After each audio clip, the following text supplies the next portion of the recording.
My family didn't show up to my retirement party. When I questioned my daughter, she said, "It's just your retirement, Dad. Not the end of the world." I was with my stepdad for lunch. I couldn't miss it. I was heartbroken and hung up. I thought I had a family that loved me, but that very day, I realized I was alone. What happened next was rather unexpected. To understand how it all happened, let me take you back to the retirement day. I had always imagined my retirement day as a quiet victory lap, not loud or extravagant, but warm, faces I loved in the crowd, familiar smiles anchoring me after decades of grinding mornings and late nights. Instead, I stood in the middle of a rented hall that smelled faintly of coffee and printer ink, surrounded by coworkers who clapped politely while glancing at the empty round table near the front where my family's name cards still sat untouched. I remembered smoothing those cards myself the night before, feeling oddly hopeful as I lined them up. My daughter's name written a little bolder than the rest, my ex-wife's more careful, my sister's tucked beside a cheap centerpiece. When my supervisor spoke about my sacrifice and loyalty, I nodded and smiled, but every word echoed against the absence that grew heavier with each passing minute. People kept asking when my family would arrive, and I kept saying, "They'll be here," even as my phone stayed silent in my pocket like it had already made up its mind to disappoint me. As the speeches dragged on, I drifted inward, thinking about how much of my life I had delayed for them. I remembered missing birthdays because overtime paid for braces, canceling vacations because rent was due somewhere else, swallowing my pride during the divorce so my daughter wouldn't feel torn in half. I told myself that love looked like endurance, that being needed was the same as being valued, and that one day, maybe today, it would all make sense. The room felt too bright, the applause too sharp, and I could feel a familiar tightening in my chest, the kind that came when I realized I was once again explaining away someone else's absence. When the cake was rolled out and no one stepped forward to stand beside me for photos, something inside me cracked, quietly but completely, like a bone hairlining under years of pressure. I stepped outside under the excuse of taking a call, even though no one had called me. The afternoon sun was harsh, bouncing off parked cars and making my eyes water as I scrolled through my contacts with a thumb that suddenly felt too heavy. I called my daughter because that was what I had always done. Gone straight to the person I loved most, convinced she would explain everything away and make it hurt less. When she answered, her voice was casual, distracted, like she was walking through a grocery aisle or laughing with someone just out of earshot. I told her where I was, how the party had already started, how everyone kept asking about her. There was a pause, and then she sighed, not apologetically, but impatiently, and said, "It's just your retirement, Dad. Not the end of the world." I was with my stepdad for lunch. I couldn't miss it. For a moment, I couldn't speak. The words landed harder than I expected, not because they were cruel, but because they were so ordinary to her. I asked if she was serious, if lunch really mattered more than the one milestone I had talked about for months, the one day I thought I'd earned the right to feel celebrated. She laughed softly, the way someone does when they think another person is being dramatic, and told me I was overreacting, that I should just enjoy my day and stop making everything about feelings. I remember staring at the building across the street, watching a flag flap loosely in the wind, and thinking about how often I had made myself small so she wouldn't feel burdened by me. When I hung up the phone, I didn't slam it or curse or cry. I just stood there, numb, realizing that the story I had been telling myself about family might never have been true. When I walked back inside, the party was winding down. People were packing up plates, scraping frosting into napkins, offering handshakes that lingered a little too long out of sympathy. One of my coworkers, a man I trained years ago, clapped me on the shoulder and said, "You've got to be proud. Not everyone gets this kind of send-off." I thanked him, but the words tasted hollow, because pride felt pointless without someone to share it with. As I gathered my things, I caught my reflection in a glass door, older, tired, smiling out of habit, and for the first time, I wondered if I had mistaken obligation for love my entire life. The thought scared me more than the loneliness itself, because it meant I might have helped create the very distance that now defined me. Driving home, The silence in my car pressed in on me, broken only by the hum of the road and the echo of my daughter's voice replaying in my head. I passed places that carried memories, schools I'd paid tuition for, apartments I'd helped secure, restaurants where I'd picked up tabs without being asked. Each landmark felt like a receipt for a life spent giving, and I couldn't stop asking myself when giving had turned into something expected rather than appreciated. By the time I pulled into my driveway, the sun was dipping low, casting long shadows across a house that suddenly felt far too big for one person. I sat in the car for a long time, hands resting uselessly on the steering wheel, feeling the weight of a truth I wasn't ready to fully name. Inside, the decorations I'd brought home sat untouched on the counter, balloons slowly losing air, a congratulatory card from my company propped awkwardly against a bowl of keys. I poured myself a drink I hadn't planned on having and sank into the couch, letting the quiet wrap around me like a verdict. I thought about calling someone, anyone, but realized I didn't know who that would be anymore. The family I believed in hadn't just skipped a party. They had revealed how easily my presence could be replaced, postponed, or dismissed. And as I stared at the dim ceiling, I understood that this wasn't just a bad day or a misunderstanding that time would smooth over. What I didn't know yet, what none of them knew, was that this empty room, this unreturned effort, was the moment something in me finally shifted, and I would never look at them the same way again. The days after the retirement party blurred together in a way I hadn't expected, not dramatic or loud, but quietly unsettling, like living in a house where a clock had stopped ticking without anyone noticing at first. I woke up later than usual, my body still conditioned for decades of early mornings, only to remember there was nowhere I needed to be and no one waiting on me.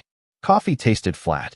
The house echoed when I moved from room to room, and I kept replaying that phone call with my daughter, dissecting every word, every sigh, every careless laugh, as if repetition might reveal a hidden meaning that made it hurt less. I told myself she was young, distracted, pulled in different directions, but even those excuses felt thinner each time I leaned on them, like worn fabric finally tearing in my hands. I spent hours thinking about how I'd raised her, about the choices I'd made that I once believed proved my love beyond question. I remembered working double shifts when she was little, coming home exhausted but proud because the lights stayed on and her fridge was full. I remembered sitting through parent-teacher meetings alone after the divorce, nodding like I wasn't carrying the weight of two roles because I didn't want her to feel the absence her mother had created. Somewhere along the way, I had convinced myself that consistency was enough, that presence without protest would be recognized one day as devotion. Sitting there now, surrounded by the evidence of my effort, I wondered if all I'd really taught her was that I would always show up, even when she didn't. Midweek, I ran into a former coworker at the grocery store, someone who had retired a year before me and seemed strangely at peace with it. We exchanged pleasantries, and he congratulated me again, asking how my family had liked the party. I hesitated, then shrugged and said they hadn't made it. He raised an eyebrow, not in judgment, but curiosity, and said gently, "That's rough. Milestones tell you a lot about people." The comment lingered long after we parted ways, because it wasn't cruel or dramatic, just honest. It made me realize how much effort I'd put into protecting my family's image, even from myself, smoothing over their absences so I wouldn't have to confront what they meant. That night, I sat at my kitchen table with old photo albums spread out, flipping through snapshots of birthdays, graduations, holidays I'd mostly funded and partially attended. I noticed how often I was behind the camera, how rarely anyone had insisted I step into the frame. At the time, I told myself it didn't matter, that being the one documenting the moment was its own kind of presence. Now, it felt symbolic in a way that made my chest tighten.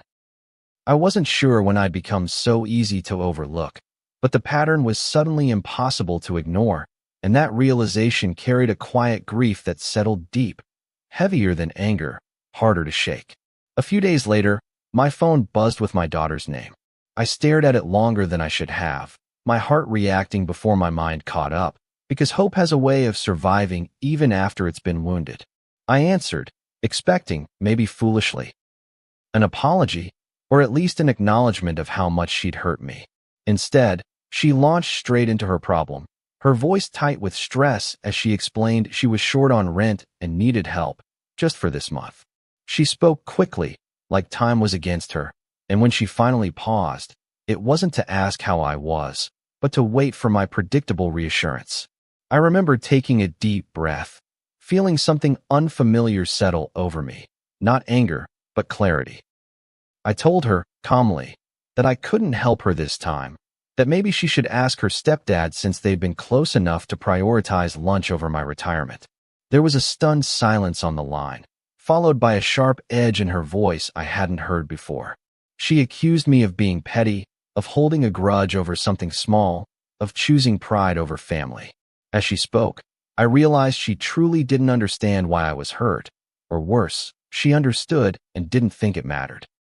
That realization cut deeper than her words ever could. When the call ended, I didn't feel victorious or relieved. I felt strangely steady, like I'd finally stopped leaning against a wall that had been slowly giving way. I thought about how many times I'd covered rent before, how often emergencies seemed to find their way to my door without warning, and how rarely gratitude followed. I wasn't proud of myself for saying no, but I wasn't ashamed either, and that neutrality told me something important had shifted. For the first time, my instinct hadn't been to fix, to smooth, to sacrifice without question. I sat with that feeling, letting it exist without rushing to justify or undo it. The next morning, guilt crept in the way it always had, whispering that good fathers don't turn their backs, that love means enduring disappointment without complaint.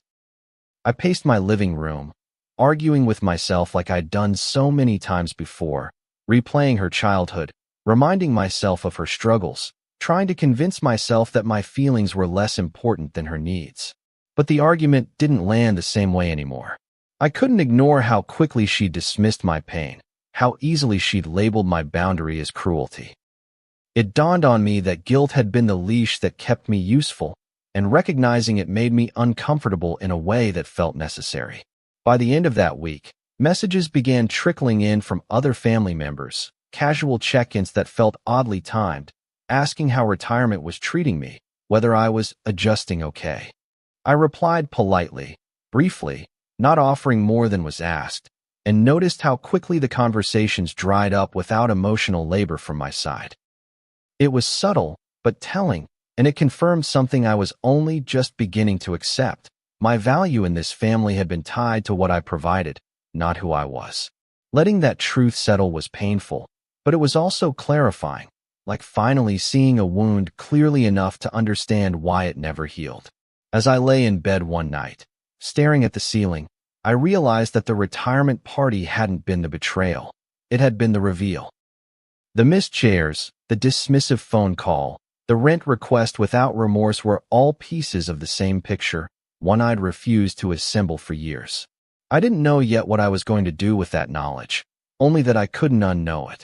And as sleep finally crept in, one thought kept repeating, steady and unavoidable. Something had to change, and this time, it was going to be me who decided how. The silence that followed that phone call stretched longer than I expected, not because no one reached out, but because I stopped filling the gaps myself. 2 weeks passed where I woke up each morning with the same dull awareness that something fundamental had shifted, like waking in a familiar house after all the furniture had been quietly rearranged overnight. I still went through the motions, grocery shopping, paying bills, taking walks around the neighborhood. But every routine felt stripped of its old meaning. For years, my days had revolved around being useful to someone else, anticipating needs before they were spoken, and now there was nothing demanding my immediate attention. That emptiness wasn't peaceful yet. It was unsettling, because it forced me to sit with thoughts I'd always kept busy at bay. During those quiet days, memories surfaced without warning, not the dramatic kind, but small, ordinary moments that suddenly took on new weight. I remembered my daughter calling late at night from college, panicked about money, and me transferring funds without hesitation, telling her not to worry, that I had it covered. I remembered co-signing leases, fixing cars I barely understood, covering medical bills that arrived with little explanation, and even less gratitude. At the time, I told myself this was what fathers did, that love was measured in reliability. Now, sitting alone at my kitchen table, I wondered if I'd mistaken being dependable for being respected, and whether my constant availability had quietly taught them that my needs were optional. I wasn't kind to myself in those reflections. I saw my own role clearly for the first time, recognizing how often I avoided conflict because it felt easier to pay than to push back, easier to give than to ask for understanding. I had wanted to be the stable one, the safe one, the parent who never added stress, but in doing so, I'd erased parts of myself that deserved space too. That realization hurt, not because it made me a victim, but because it showed me how willingly I'd participated in my own marginalization. I couldn't blame them entirely if I'd trained everyone, including myself, to expect nothing from me except compliance. Midway through the second week, I met my sister for coffee, the first family interaction I hadn't initiated out of obligation. She asked how retirement was going, her tone polite but guarded, and when I told her honestly that it felt lonelier than I expected, she hesitated before saying, "You've always been the strong one. We figured you didn't really need anyone showing up." The comment wasn't meant to be cruel, but it landed with a clarity that left me momentarily speechless. Strength, I realized, had become the excuse everyone used to justify their absence, a convenient narrative that allowed them to take without checking whether I still had anything left to give. A few days later, my phone buzzed again with my daughter's name, and this time, there was no flicker of hope when I saw it, only a steady resolve I hadn't felt before. She didn't bother with small talk, launching straight into frustration about money, about how hard things were, about how unfair it was that I'd chosen now to teach lessons. When I reminded her, calmly, that I hadn't changed overnight, that I was simply asking her to lean on the people she prioritized, she scoffed and told me I was punishing her for having another father figure. That word, punishing, stuck with me because it framed my boundary as an attack, my pain as an inconvenience. After that call, something inside me hardened, not into bitterness, but into certainty. I stopped checking my phone compulsively. I stopped rehearsing explanations in my head. Instead, I started writing things down, not plans or letters, but truths I'd avoided acknowledging. I wrote about how often I'd felt like an afterthought, how celebrations always seemed to happen without me unless I paid for them, how my role had quietly shifted from father to fallback option. Seeing those words on paper made them harder to dismiss, and for the first time, I allowed myself to feel angry without immediately burying it under guilt. The ripple effects of my refusal became more obvious as the days went on. A cousin texted asking if I was doing okay financially now that I wasn't working, a question that carried an assumption I hadn't missed. An aunt left a voicemail reminiscing about old times before casually mentioning a favor she might need soon. Each interaction followed the same pattern: concern first, expectation second. I responded politely but vaguely, offering nothing concrete, and watched how quickly the warmth cooled when it became clear I wasn't opening my wallet or my emotional reserves. It was painful, but it was also illuminating in a way that felt irreversible. One evening, I took a long walk through a nearby park, watching families gather around picnic tables, children running ahead while parents called after them. I didn't envy them the way I might have before. Instead, I felt a quiet sadness mixed with acceptance. I understood now that family wasn't defined by proximity or obligation, but by reciprocity, and that truth forced me to grieve something I'd assumed was guaranteed. I wasn't mourning a single relationship, but an entire idea of belonging that I'd built my life around, only to realize it rested on uneven ground. By the end of those 2 weeks, I noticed a subtle but significant change in myself. The loneliness hadn't disappeared, but it had transformed into something more manageable, less frantic. I no longer felt the urge to chase validation from people who had already shown me where I stood. Instead, I felt a growing sense of resolve, a quiet understanding that whatever came next would require me to act differently than I always had. I didn't know yet how far that change would go or what it would cost me, but I knew one thing with certainty. They still believed I would come back around, apologize, and resume my role without question. What they didn't know was that I had already crossed a line inside myself, and I wasn't going back. The shift from silence to sudden attention didn't happen all at once. It crept in through small, seemingly harmless gestures that carried a weight I could no longer ignore. A cousin I hadn't spoken to in months sent a message saying she'd heard I'd been distant lately and hoped retirement was treating me well, punctuating it with a heart emoji that felt strangely performative.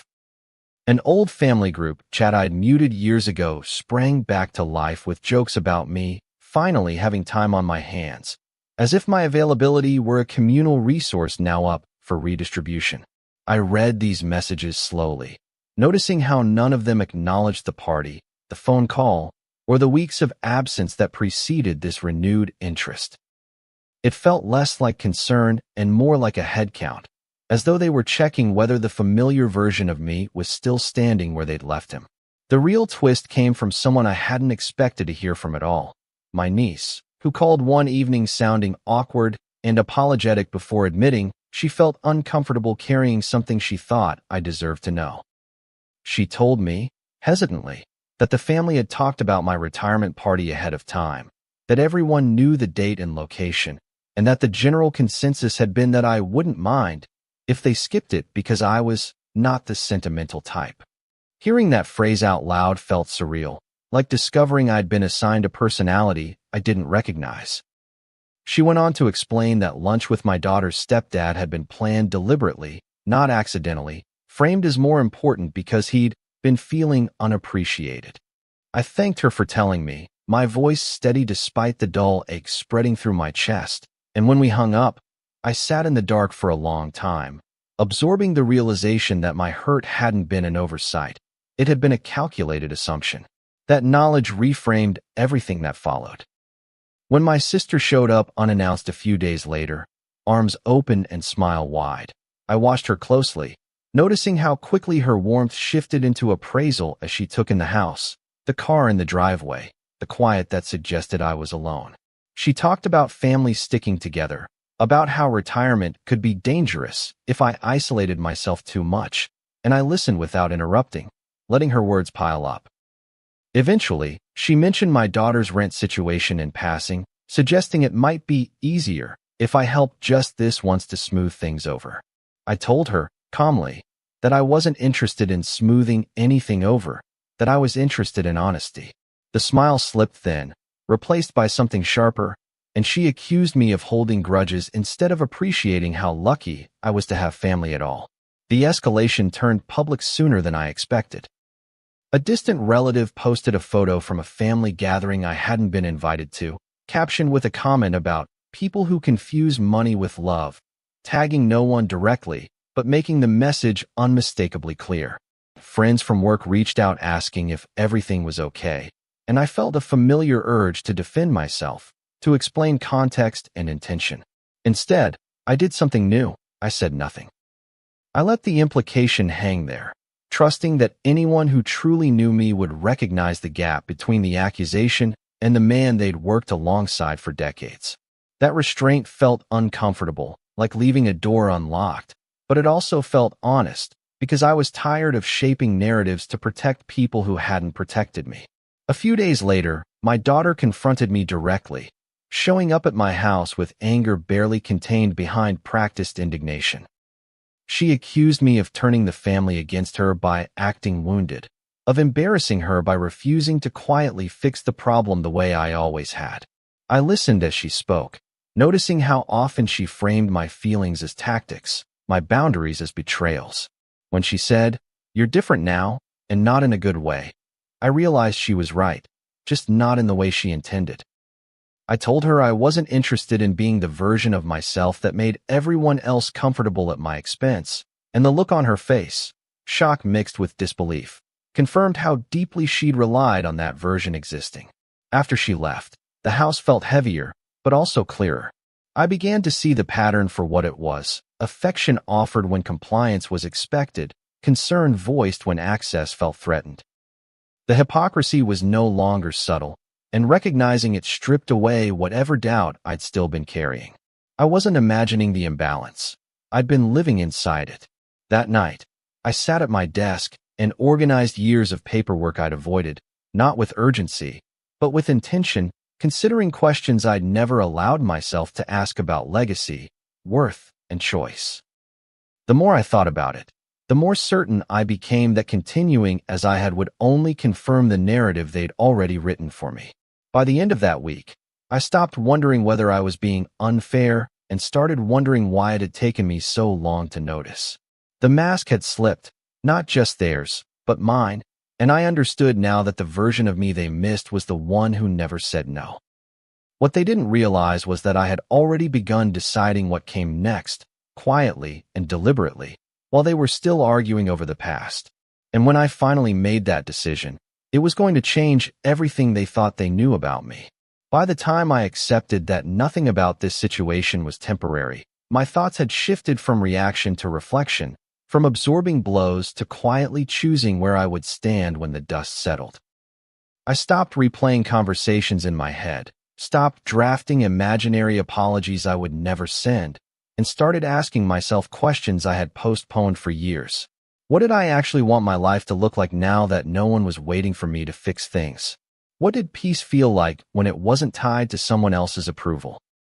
These weren't dramatic questions, but they carried a gravity I could no longer avoid, because answering them meant acknowledging how much of myself I had surrendered without ever being asked directly. I began sorting through old files and documents under the pretense of getting organized, though I knew it was more than that. Retirement had given me time, but clarity had given me courage, and the combination was dangerous in a way my family didn't anticipate. As I reviewed policies, accounts, and decades of carefully maintained stability, I realized how thoroughly I had planned for everyone else's future while leaving my own undefined. It struck me that responsibility, when unexamined, can quietly become self-erasure, and I felt a mix of regret and resolve as I confronted the reality of how much power I still had to choose differently. That realization wasn't empowering in a triumphant way. It was sobering, because it meant the consequences of my next steps would be entirely mine to own. The next escalation came from my daughter, though it no longer surprised me that conflict found its way back to her. She called one evening, her tone sharp with frustration, accusing me of creating distance instead of acting like a parent. She told me family was supposed to forgive, supposed to move on, and that I was clinging to a single moment as an excuse to withdraw support. I listened carefully, not because I needed her explanation, but because I wanted to hear what she didn't say. There was no acknowledgement of my hurt, no curiosity about my experience, only impatience that the old system wasn't working anymore. When she said, "You're choosing pride over us," I realized she truly believed that my silence was more damaging than her absence had ever been. After that call, I didn't feel the urge to defend myself. Instead, I felt a calm certainty settle in, the kind that comes when a decision has already been made internally, even if it hasn't been spoken aloud. I understood then that no explanation would satisfy someone who benefited from misunderstanding me, and that trying to be understood by people committed to misinterpreting my boundaries was a losing battle. That was the moment I stopped thinking in terms of reconciliation and started thinking in terms of alignment. What choices reflected my values now, not the version of myself they preferred to remember? A few days later, I met with a lawyer, framing the appointment as routine estate planning, though the weight of the conversation suggested otherwise. Sitting across from a stranger who knew nothing of my family dynamics, I found it easier to speak honestly, to describe my life without minimizing or justifying it. As we talked about assets, beneficiaries, and legacy, I felt an unexpected sense of relief, like finally telling the truth without fearing how it would be received. I wasn't angry as I spoke. I was measured, deliberate, aware that this wasn't about punishment, but intention. For the first time, I considered what it would mean to direct my life's work somewhere it would be met with gratitude instead of expectation. The hypocrisy revealed itself one last time before I fully withdrew. A family member confronted me at a small gathering I hadn't planned to attend, accusing me of abandoning everyone just because I felt slighted. The irony was almost laughable, hearing the word abandonment used so casually by someone who hadn't shown up when it mattered. I responded quietly, saying that absence doesn't begin when someone sets a boundary. It begins when people stop showing care. The room fell silent, and I could see confusion ripple across faces accustomed to my compliance. In that moment, I knew they still believed this was a phase, that I would eventually tire of resistance and return to the familiar role. They had no idea how thoroughly I had already moved on internally. The decision I was making wasn't fueled by resentment, but by clarity earned the hard way. I wasn't trying to teach anyone a lesson or prove a point. I was choosing to stop living as a resource and start living as a person. That distinction mattered more to me than being understood or forgiven. As I left that gathering, I felt lighter than I had in months, not because the conflict was resolved, but because I was no longer waiting for permission to act in my own best interest. In the quiet that followed, I finalized details with a steadiness that surprised even me. There was no dramatic announcement, no confrontation staged for effect. I moved carefully, deliberately, knowing that once the truth surfaced, it would be impossible to undo. I understood that my family would frame my actions as cruelty or betrayal, because that narrative protected them from examining their own choices. Accepting that reality was part of the cost of finally choosing myself, and I paid it willingly, knowing the alternative was a lifetime of quiet resentment. As I sat alone one evening, reviewing documents and closing folders, I thought about how easily people assume kindness is infinite, that patience renews itself without effort. I had learned otherwise, not through bitterness, but through exhaustion that finally gave way to honesty. The decision I made that night wasn't impulsive or reactive. It was the culmination of years of being overlooked, dismissed, and taken for granted. And while they still believed I would bend, apologize, and restore the balance they preferred, I knew the truth. I had already decided how this would end, and they were completely unprepared for what came next. The day everything finally surfaced wasn't loud or cinematic the way people imagine confrontations to be. It was quiet, deliberate, and irreversible, like closing a door that had been left ajar for far too long. I had finished the paperwork weeks earlier, signing my name with a steadiness that surprised me, but the weight of the decision only fully settled when the confirmations arrived and there was nothing left to reconsider. I sat at my dining table, the same one where I'd once balanced checkbooks to make sure everyone else was taken care of, and felt a calm I hadn't known in years. This wasn't revenge, and it wasn't anger. It was clarity, sharpened by experience, grounded in the simple truth that I no longer wanted my life's work to be treated as a communal backup plan rather than the result of decades of sacrifice. Word traveled faster than I expected, as it always does in families that confuse proximity with intimacy. My sister called first, her voice tight and disbelieving, asking if it was true that I'd cut everyone out. I told her I hadn't cut anyone out of my life, only out of my estate, and that distinction mattered more than she wanted to admit. She accused me of being dramatic, of letting hurt feelings dictate permanent decisions, and I listened patiently before telling her that permanent decisions were exactly what people made every time they chose not to show up. The silence that followed was heavy, and when she finally spoke again, it wasn't to understand. It was to warn me how this would make me look. That, more than anything else, confirmed I'd done the right thing. My daughter's reaction was louder, more emotional, and far less introspective. She showed up unannounced, demanding explanations, her words tumbling over each other as she accused me of being selfish, of punishing her for mistakes she insisted were minor. I let her speak without interruption, noticing how her anger focused on what she'd lost rather than what she'd done.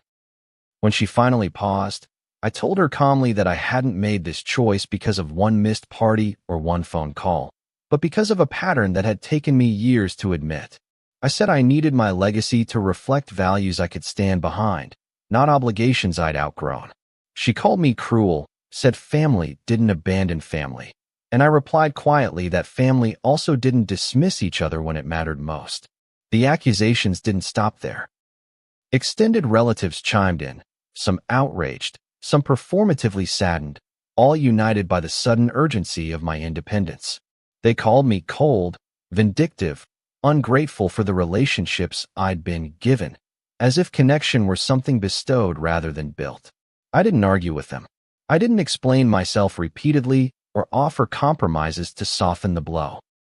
For the first time, I let their discomfort exist without trying to fix it, understanding that their reaction said more about their expectations than my character. Each message, each voicemail, each heated conversation reinforced the same truth. They weren't mourning a relationship. They were reacting to the loss of access. What none of them seemed able or willing to grasp was that my decision wasn't about taking something away from them, but about giving it somewhere it would matter. The orphanage I chose wasn't symbolic. It was intentional, a place where children learned early what it meant to have no safety net, no guaranteed support, no assumptions of care. I had visited quietly, spoken with staff, listened to stories of resilience that carried no entitlement, only hope. Leaving my estate there felt right in a way nothing else did, because it aligned with the part of me that still believed giving should be met with appreciation, not expectation. It wasn't about replacing my family. It was about honoring the principle of reciprocity I'd ignored for too long. The final confrontation came unexpectedly, at a family gathering I hadn't planned to attend but felt compelled to face. The room was tense the moment I walked in, conversation stalling as eyes turned toward me with a mix of judgment and curiosity. Someone accused me openly of choosing strangers over blood, and I answered calmly that blood alone had never guaranteed care. I said I wasn't interested in being remembered as generous or forgiving, but as someone who lived honestly at the end of his life. The room fell quiet, not because they agreed, but because there was nothing left to argue with. I had stopped defending myself, and without that dynamic, the conflict had nowhere to land. After that night, the calls slowed, then stopped. The space left behind was noticeable, but it wasn't empty in the way it once had been. It was clean, intentional, free of the constant undercurrent of obligation that had defined my relationships for decades. I missed the idea of family more than the reality of it, and accepting that distinction brought a peace I hadn't expected. I wasn't triumphant or vindicated.